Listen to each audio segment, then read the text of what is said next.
আল্লাহ কোরআন নাযিল করেছেন। যেমন কোরআনে আল্লাহ বলেন, ইন্না আনজালনাহু ফি লাইলাতিল কদর, নিশ্চয়ই আমি কোরআন নাযিল করেছি কদরের রাতে। সুবহানাল্লাহ। আরেকটু মন খুলে বলেন।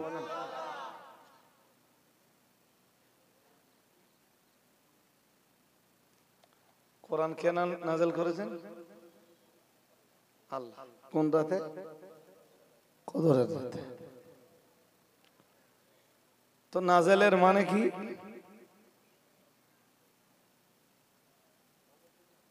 তার মানে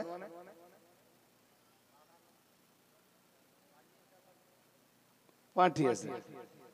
আসলে অ্যাকচুয়াল মানেটা ওরকম না। আপনি আমার কাছে কিছু পাঠালেন, তার মানে ওইটা নাযিল করা না।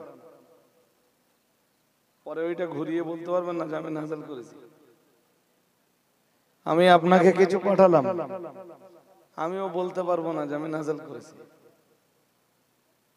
মনে রাখবেন, নুজুলের মানে হলো উপর থেকে নিচে আসা। উপর থেকে, কথা বুঝতেছেন? কোরআনের আসল বাড়ি কোথায়?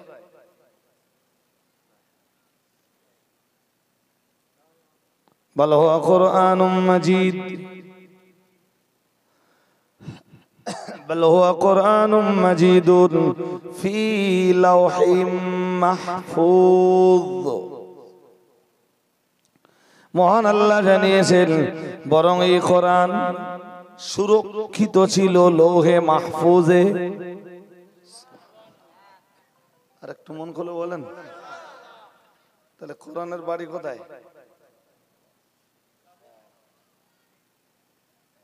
চলুন আর একবার বলি, লৌহে মাহফুজ কি সেও জানি না আমরা। সবাই বলে, আমরা বলি, হুজুররা বলে, আমরা শুনি। বাট লৌহে মাহফুজটা কি ছোট্ট করে বুঝে নেন। লৌহে মাহফুজ হলো, লৌহুন মানে স্লেট, লৌহুন মানে স্লেট, বুঝেন? স্লেট, স্লেট বুঝেন না? আরে বাবা, ছোটবেলায় বাচ্চা কাচ্চা লেখা শেখে কিসে? লিখেছিস তো তুই? কাছে লিখেছিস। তা লৌহুন মানে স্লেট, আর মাহফুজ মানে সুরক্ষিত। এমন একটা স্লেট যেটা সুরক্ষিত, যার লেখা নষ্ট হবে না কোনোদিন।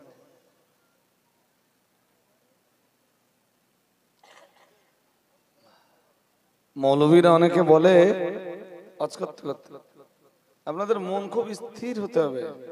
আপনাদের স্থির হতে হবে, মনটাকে খুব স্থির করতে হবে। চা দেখি দেখেন, লিখা লিখা লিখা।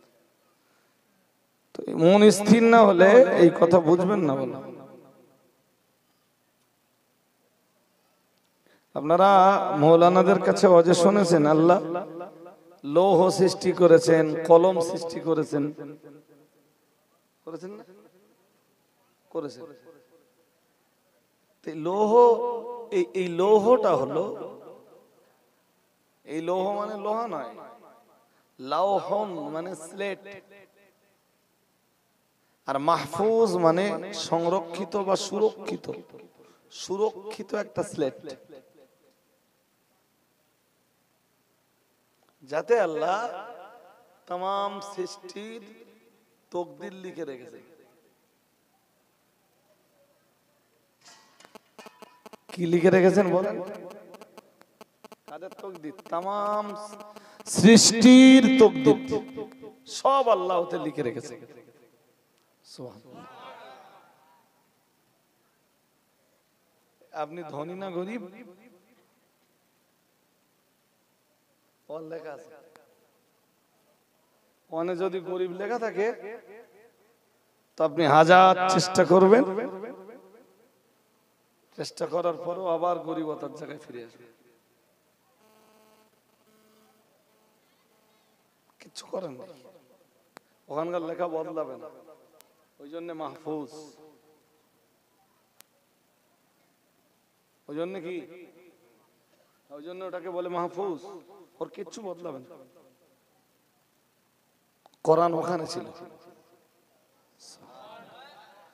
ওই তামাম সৃষ্টির তকদির ওখানে লেখা, মানে সিলেটটা কত বড় বুঝতেছেন?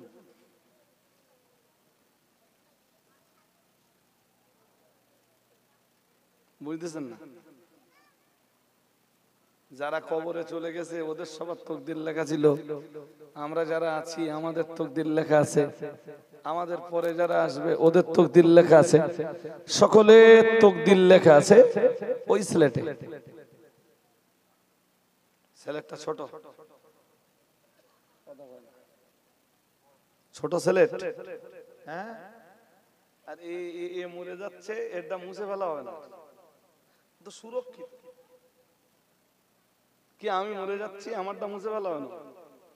কি আর একজন নতুন আসতেছে, তারটা আমারটা মুছে ওখানে লেখা হবে? যারা কবরে চলে গেছে ওদেরটা লেখা আছে, আবার যারা আসতেছে এদেরটাও। এক হাদিসে এসেছে যে আল্লাহ বান্দা বান্দীদের তকদির লিখেছেন পৃথিবী সৃষ্টির, মালের সাহস করতো এতটা মানুষ বসে দিচ্ছে, তাও মালের মধ্যে ঢুকে যাচ্ছে।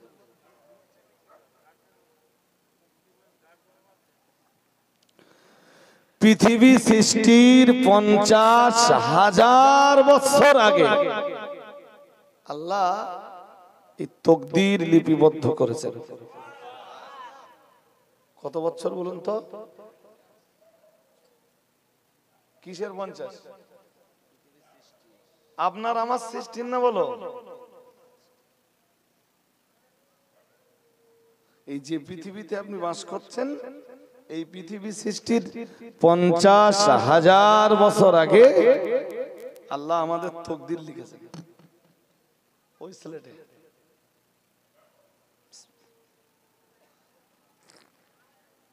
আর ওইটাই হলো লোহে, বলুন সবাই বলুন, লোহে মাহফুজ সম্বন্ধে একটু মানুষের ধারণা তৈরি হোক। 7 আকাশের উপরে,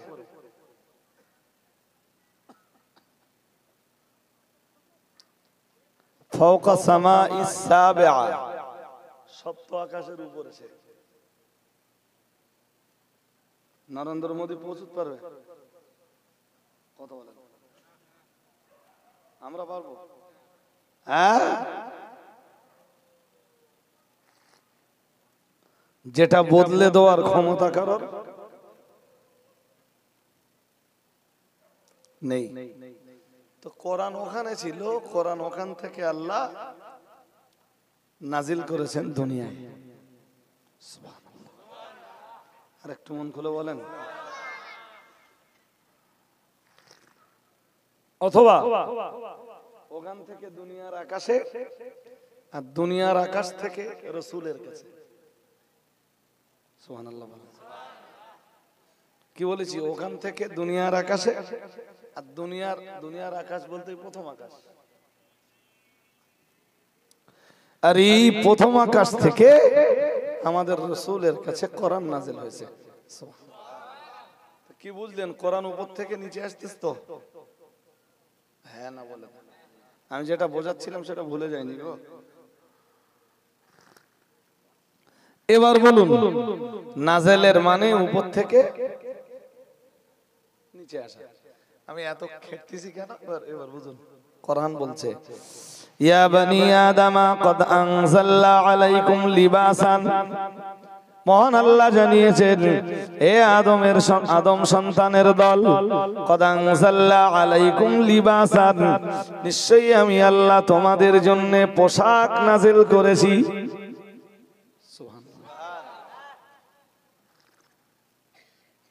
পোশাক কে নাজিল করেছে?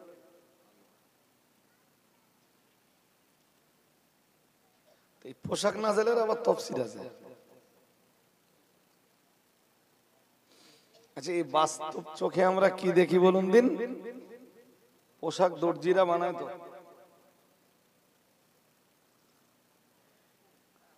তো আল্লাহ বলতেছেন আমি পোশাক নাযিল করেছি।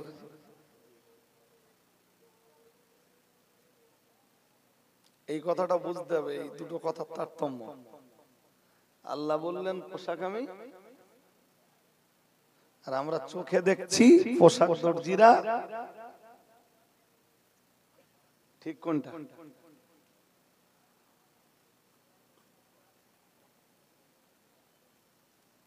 কথা বলেন।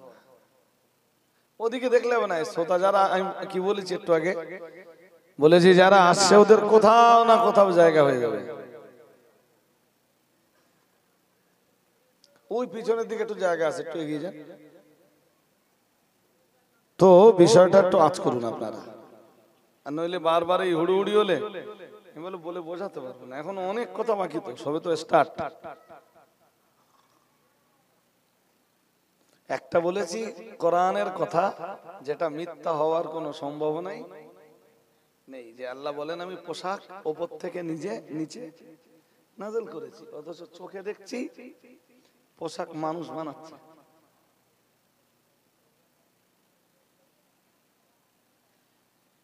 তাহলে দেখাটা ভুল। কোরআনের ভুলের তো কোনো প্রশ্নই আসে না, তাই না? আমি বলছি দুটোই ঠিক। আপনি বললেন হুজুর কি করে দুটো ঠিক? বুঝে নেন। পোশাক তৈরি হয় সুতো দিয়ে। কি দিয়ে? সুতো তৈরি হয় গাছ থেকে।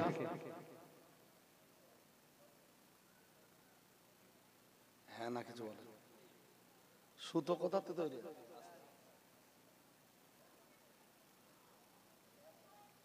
আর একদম খাঁটি পশমি জিনিসগুলো ওর উৎস পশুর গায়ের পশম।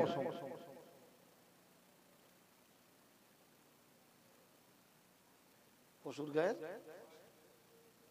যাক, সুতো যে গাছতে তৈরি হয় এই ধারণা করতে পাট দেখেছেন? আমি একটা উদাহরণ দিচ্ছি। পাট ও গাছ তো, হ্যাঁ না বলেন? ওই আমরা পানিতে ফেলতেছি, পানিতে ফেলে ধুয়ে তুললি ওরা কি বলে? ধুয়ে যখন তুলতেছি, যতদিন জমিতে ছিল ততক্ষণ পাট, পচিয়েছেন তখনও পাট, এবার যখন পাট কাটি আলাদা করে দেবে তুলে নিচ্ছেন, ওটা কি বলে? মানে সুতো হয়ে গেছে। কি হয়ে গেছে? সুতো। এই সুতো বানিয়েছেন কে? মানুষ বানিয়েছে। সুতো বানিয়েছে। তোমরা বলতে পারো আমরা চাষ করেছি হুজুর। ভাই একটু পরে করেন, আমি স্টেজে এখন। সব মনে করে যে হুজুরের নাম ফ্রি বসে আছে। বিষয়টা বুঝুন। কোরআনে আল্লাহ বলেন আফারাইতুম মা তাহরুসুন, মহান আল্লাহ জানিয়েছেন যে চাষাবাদ তোমরা করো, এই চাষাবাদ নিয়ে তোমরা কি গবেষণা করে দেখেছো? সত্যি আমরা যারা চাষিবাসী লোক, আমরা কখনো গবেষণা করেছি? আরে বেগুনের চারা রইলুম, বেগুন হচ্ছে, ঝালের দানা বলে দিলুম, চারা হয়েছে, এখন ঝাল ধরেছে, এতে আবার গবেষণার কি আছে? ধান রুয়ে এলুম, সার দিছি, যখন দরকার হয়েছে পানি দিছি, ধান হচ্ছে, এতে আবার গবেষণার কি আছে? কিন্তু আল্লাহ সূরাতুল ওয়াকিয়াতে বলেন আফারাইতুম মা তাহরুসুন, তোমরা যে চাষাবাদটা করো, এই চাষাবাদটা নিয়ে তোমরা কি গবেষণা করে দেখেছো? আনতুম তাসরাউনাহু আম নাহনুস সারিউন, মহান আল্লাহ জানিয়েছেন আসলে চাষ তোমরা করো নাকি চাষ আমি আল্লাহ করি? বলুন তো চাষ আসলে কে করে? আমরা। কথা বলেন না কেন, দেরি আগে। চাষ আমরা করি না আল্লাহ করে? তুমি যে কটা দানা বুনিতে চলে এলে, চারাটা হলে কেমন?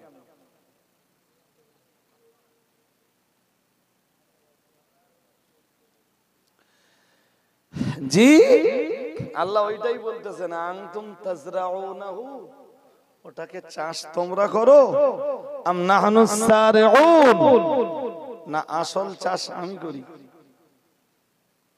জোর করে বলেন, আল্লাহ করেন। আমরা দানা বুনিতে চলে আসতেছি, দানাটা মাটির অন্ধকারের কোথায় চলে গেছে আমরা জানি। আর আপনি সরিষার দানা বুনেছেন, 1 বিঘে জমিতে কতটা দানা লাগে জানি না, ধরুন 1 কেজি সরিষা ছড়িয়েছে, 1 বিঘে ভুইতে কি 10 কাঠা ভুইতে 1 কেজি দানা ছড়িয়ে দিয়েছে। সর্ষের দানা গুড়ু গুড়ু গুড়ু গুড়ু, তো ওই চাষিরে যদি বলা হয় যে ওই দানা কোথায় গেছে তোরে খুঁজে বার করতে হবে, এবার পারবে?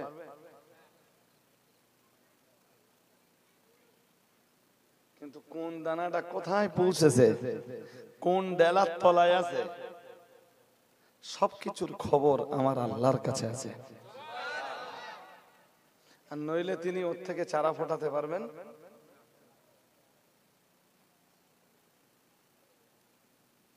তাই ওইটা বলতেছেন, আফারাআইতুম মা তাহরুসুন আনতুম তাসরাউনাহু আম নাহনুস সারিউন লাউ নাশাউ লাজআলনাহু হুতামান ফাযালতুম তাফাক্কাহুন।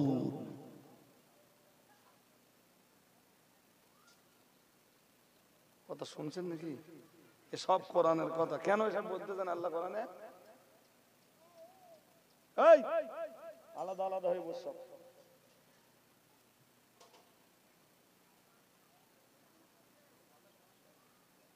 এইডার এইডার হাজরিন, এন যদি আমরা ভাবি যে চাষ আমরাই করি, তাহলে আমরা আল্লাহকে চিনব না।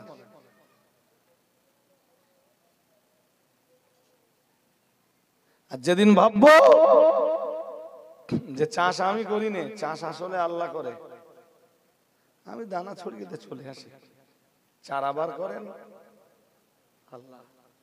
আজকে শশা তুলেছে জমিতে, মোটামুটি সাইজের যত শশা ছিল সব তুলে নিয়ে বিক্রি করে। কালকে জমিতে যে দেখছে আবার যে নাম শশা তুলেছিল সকালবেলা দিয়ে দেখছে ওরম শশা অনেক ঝুলতেছে, মানে আজকে আবার শশা তোলা যাবে, এগুলো না তুললে এগুলো পেকে যাবে। সুবহানাল্লাহ। বলুন তো ফল দিয়েছেন কে? এই তো বাবা, আপনারা যারা চাষ করেন, চাষাবাদ নিয়ে চিন্তা ভাবনা করলে ওর ভিতরেই আল্লাহকে পেয়ে যাবেন।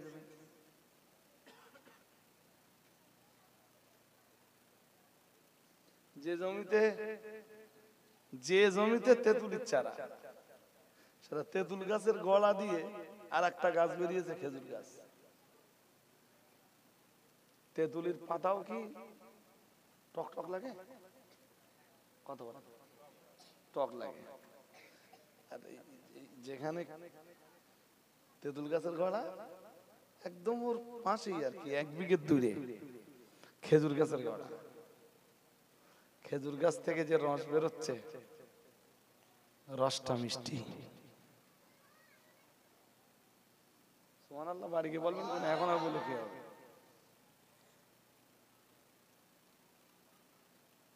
বলুন তো, খেজুর গাছের ভিতরে চিনি ঢেলে যাচ্ছে কে? কেউ দেখতে দেখতে পাচ্ছে?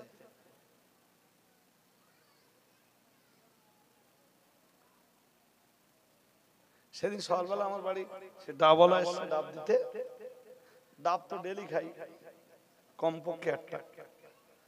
তা ডাবওয়ালা বলছে, জিজ্ঞেস করছে, বলছে ভাই আপনি রোজ কি খান? এই তো সেদিন দেখলাম সে ফুরিয়ে গেছে। আরে শুধু আমি খাই না, আমার মেয়েও দিয়ে এক সময় খেয়ে নেয়, ছেলেও খায়, ভাইপো আছে ওরা খায়।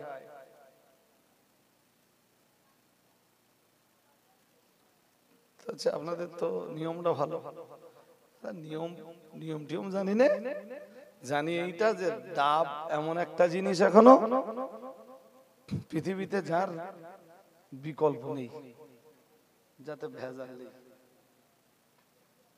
এমনি তো আমাদের দেশের বাঙালিরা ডাব বেচে মদ খায়।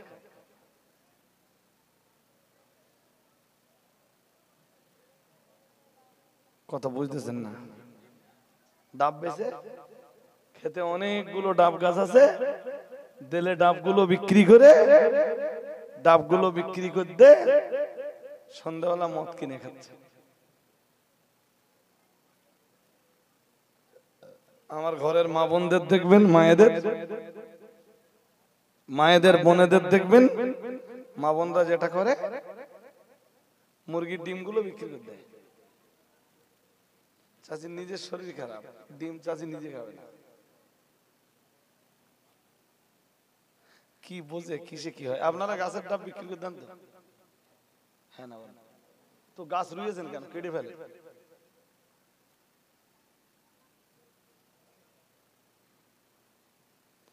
ডাবের মতো একটা বরকতময় জিনিস আপনি বিক্রি করে দিচ্ছেন, খাবেন কি দুনিয়ায়?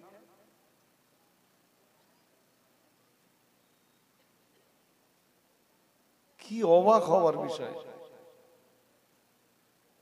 যাক ছাড়ে, এটাও আমার বক্তব্যের বিষয়বস্তু না আজকে। যেটা বোঝাচ্ছিলাম সেটা কি, সেটা হলো ওই দানাগুলো মাঠে ছড়িয়ে দিয়ে এসছেন, ওতে চারা, ওগুলো চারা পার করতেছেন। আল্লাহ সুবহানাল্লাহ।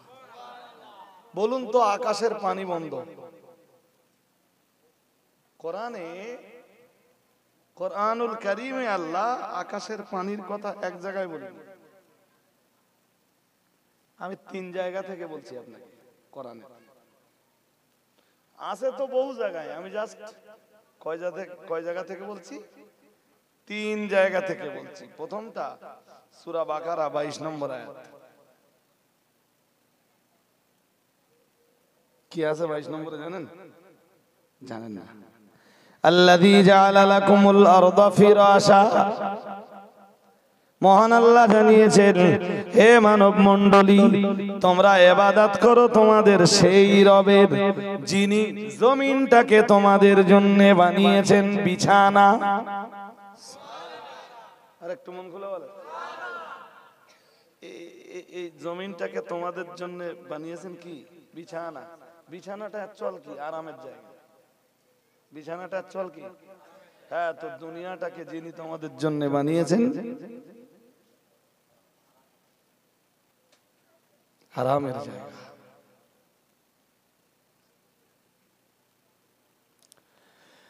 আমি ব্যাখ্যা করব না, ব্যাখ্যা করলে তো অনেক কথাই বলতে হবে।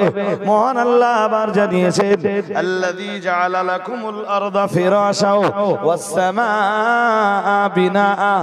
মহান আল্লাহ জানিয়েছেন, যিনি আকাশটাকে বানিয়েছেন তোমাদের মাথার উপরে ছাদ। আরেকটু মন খুলে বলেন, কেমন ছাদ জানো? তা তো জানো না। আল্লাহ বলতেছেন, কোরআনেরই আয়াত, কোরআনুল কারীমেই আছে, সাকফাম মাহফুজা। মাহফুজ মানে সুরক্ষিত, সাকফুন মানে ছাদ।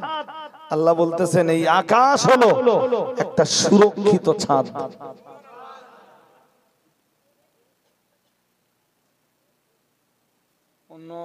অন্য সূরায় আছে জানেন আকাশের ব্যাপারে? সূরা তুরে আছে, ওয়াত-তুর ওয়া কিতাবিম মাসতুর ফি রাক্কিম মানশুর ওয়াল বাইতিল মা'মুর ওয়াস সাকফিল মারফু' ওয়াল বাহরিল মাসজুর। সব কথা কে বলতেছেন? ওয়াস সাকফিল মারফু'। আল্লাহ বলতেছেন এই সমুন্নত আকাশের কসম। এই সমুন্নত সুরক্ষিত আকাশের শপথ,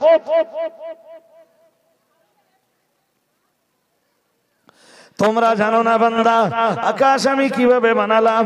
একবার আমার আকাশের দিকে তাকিয়ে দেখো, আমার আকাশটাকে নিয়ে বান্দা গবেষণা করো। ও ভাইরা আমার মনে রাখো, মহান আল্লাহ জানিয়েছেন, অন্য আয়াতে মহান আল্লাহ জানিয়েছেন বেগাইরে আমাদিন তারাওনাহা, মহান আল্লাহ জানিয়েছেন বান্দা আকাশের দিকে তাকিয়ে দেখ, আমি আল্লাহ পাক রব্বুল আলামিন কিভাবে তোদের মাথার উপরে বিনা পিলিয়ারে, বিনা খুঁটিতে, বিনা কালামে, বিনা স্তম্ভে সাতটা আকাশ তোদের মাথার উপরে দাঁড় করিয়ে রেখেছি। কয়টা আকাশ? সাতটা আকাশ। কিভাবে দাঁড় করে রেখেছেন? কলম আছে? এই পিছনে দেখলে হবে না দোস্ত, কথা শুনতে হবে। এই সাতটা আকাশের কোন আকাশের কলম আছে? খুঁটি। এটা কি বলে? এটা বলেন দিন দেখি, আপনারা এই যে বানিয়েছেন আজকে, তোর এই ওপরে যেটা টানিয়েছেন, এই সামিয়ানা ঝোলাতে যে কোনো খুঁটি পুঁততে হয়নি, কোনো গাছে বাঁধতে হয়নি, হয়েছে হয় গাছে বাঁধবে আর নইলে কোনদিন আপনার মনে হয় না যে আল্লাহ এত বড় আকাশ আমার মাথার উপরে দাঁড় করিয়ে রেখেছেন, আমার সেই আল্লাহর ক্ষমতা কত? মেয়েদের একটু বলুন না প্লিজ, একজন পিছন থেকে একটু যান, বলেন যে হুজুরের খুব ডিস্টার্ব হচ্ছে, হয় ওরা কথাবার্তা বলা বন্ধ করুক, আর নইলে আমরা ঘন্টাখান বন্ধ করে রেখে দেই, ওরা ওদের কথাবার্তা বলে যান ঠান্ডা করে নিক, তারপরে আমরা আবার শুরু করবেন। বাড়ি সভা টভা দিলে মেয়ে ছেলে দোয়া করবেন না। শুনতেছেন নাকি? শুনতেছেন না বোধহয়? শুনতেছেন? শুনতেছেন না? কি বলেছি বলেন তো? বলেছি বাড়ি সভা দিলে মেয়ে ছেলে জোগাড় করবেন না, সব ঘেটে দেবে ওরা।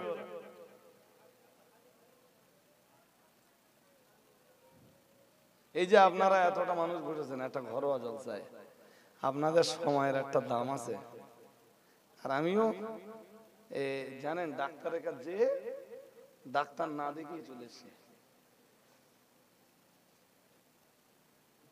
হিসেব কষে দেখলুম যে এখন ডাক্তার দেখাতে গেলে আপনাদের এখানে ঢুকতে দেরি হবে, তা অন্তত দেরি ঘন্টাখানিক দেরি হতো, ডাক্তারটা দেখানোই হলো না, যে ফিরে এলাম আবার কখন অথচ খুব ইমার্জেন্সি দরকার ছিল আমার ডাক্তার, সুযোগ পাইনি, কন্ডিশন হয়নি। এই জলসার জন্য এটা এতটা পরিশ্রম করে এসে যদি আপনাদেরকে দুটো কথা না বলতে পারি, আর একটা আয়াত দেব আল্লাহ এখানে কি বলতে জানেন? এটা সূরাতুন নাজিআত 30 পারা। কোন সূরা? নাজিআত। তো সূরা নাজিআতের এটা আপনার আয়াত নাম্বার 27। কত? 27 নম্বর আয়াত। এখানে আল্লাহ বলেন আনতুম আশাদ্দু খালকান আমিস সামাউ বানাহা, মহান আল্লাহ জানিয়েছেন, আল্লাহ পাক ঘোষণা দিয়েছেন আনতুম আশাদ্দু খালকান, তোমাদেরকে সৃষ্টি করা কঠিন নাকি আমিস সামাউ বানাহা, নাকি আকাশ সৃষ্টি করা কঠিন? কে জিজ্ঞেস করতেছেন? আল্লাহ। কাদের জিজ্ঞেস করতেছেন? আমাদের। বলতে বান্দা আমার আকাশের দিকে তো তোরা দেখেছিস, এবার বল তোদের সৃষ্টি করা কঠিন না আকাশ সৃষ্টি করা কঠিন? জবাব আপনারা দেন।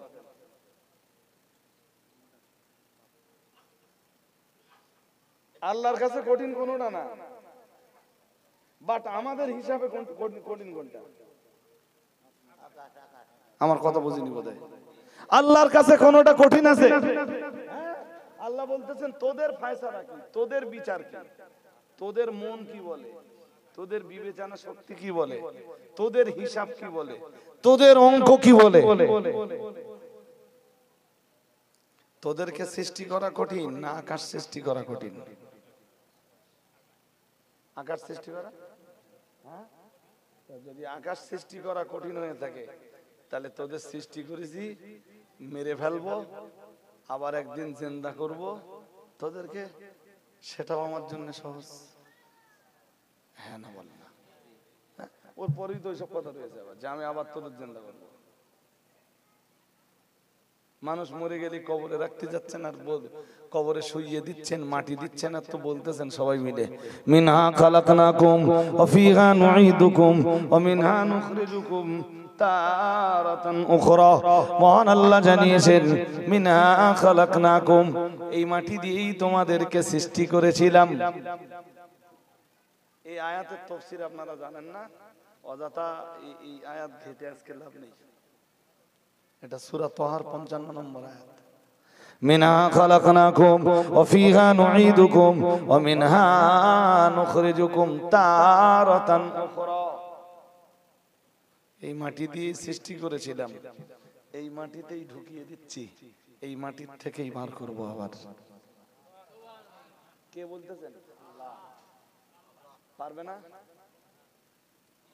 বান্দা এই এত আকাশ সৃষ্টি করলুম, একটা না কয়টা?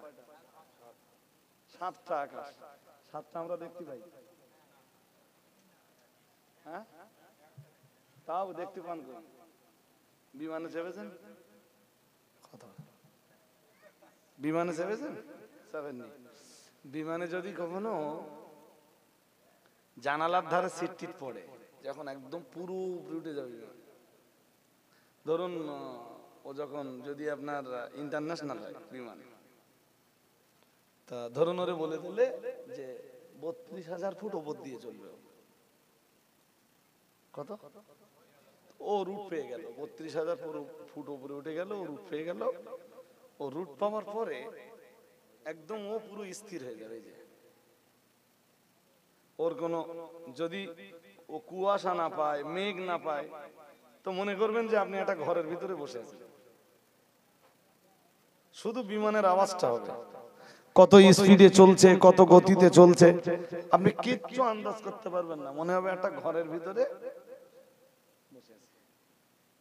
অথচ প্রতি ঘন্টায় স্পিড আছে হয়তো 1100 কিলোমিটার। আপনি বুঝতে পারতেছেন না, দমদম থেকে ছাড়লো 5.5 ঘন্টায় মদিনায় পৌঁছে দেবে। কেউ 5.5 ঘন্টায় যায়, কেউ 6 ঘন্টায় যায়, কেউ 7 ঘন্টায় যায়।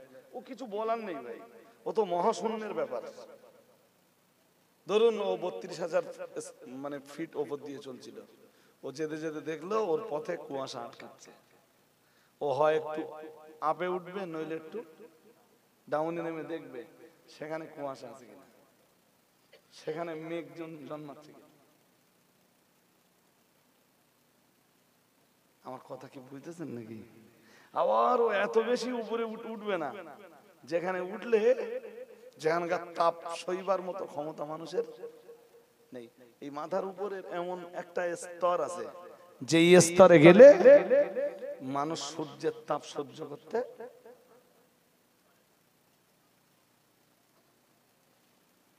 আমার কথা বুঝতেছেন? আরে বাবা, এই জমিনটা আরামের জায়গা কেন? ওইটাই তো আর একটা ব্যাখ্যা, যে এখান থেকে যদি 2000 কিলোমিটার উপরে আল্লাহ আমাদের বসবাসের জায়গা তৈরি করে দিতেন, হয়তো এত গরম লাগতো চামড়া পুড়ে যেত। আমার কথা বুঝতেছেন নাকি? সেটা না করে এমন একটা জায়গায় আল্লাহ বসবাসের জায়গা দিয়েছেন, যেখানে আমরা খুব শান্তিতে বসবাস করতে পারছি। আর একটু মন খুলে, তো এই জমিন বসবাসের জায়গা বানিয়েছেন কে? আল্লাহ। তো তোমরা সেই আল্লাহর ইবাদত করো, যিনি জমিনকে তোমাদের জন্য বসবাসের জায়গা বানিয়েছেন। এরপরে কি করেছেন?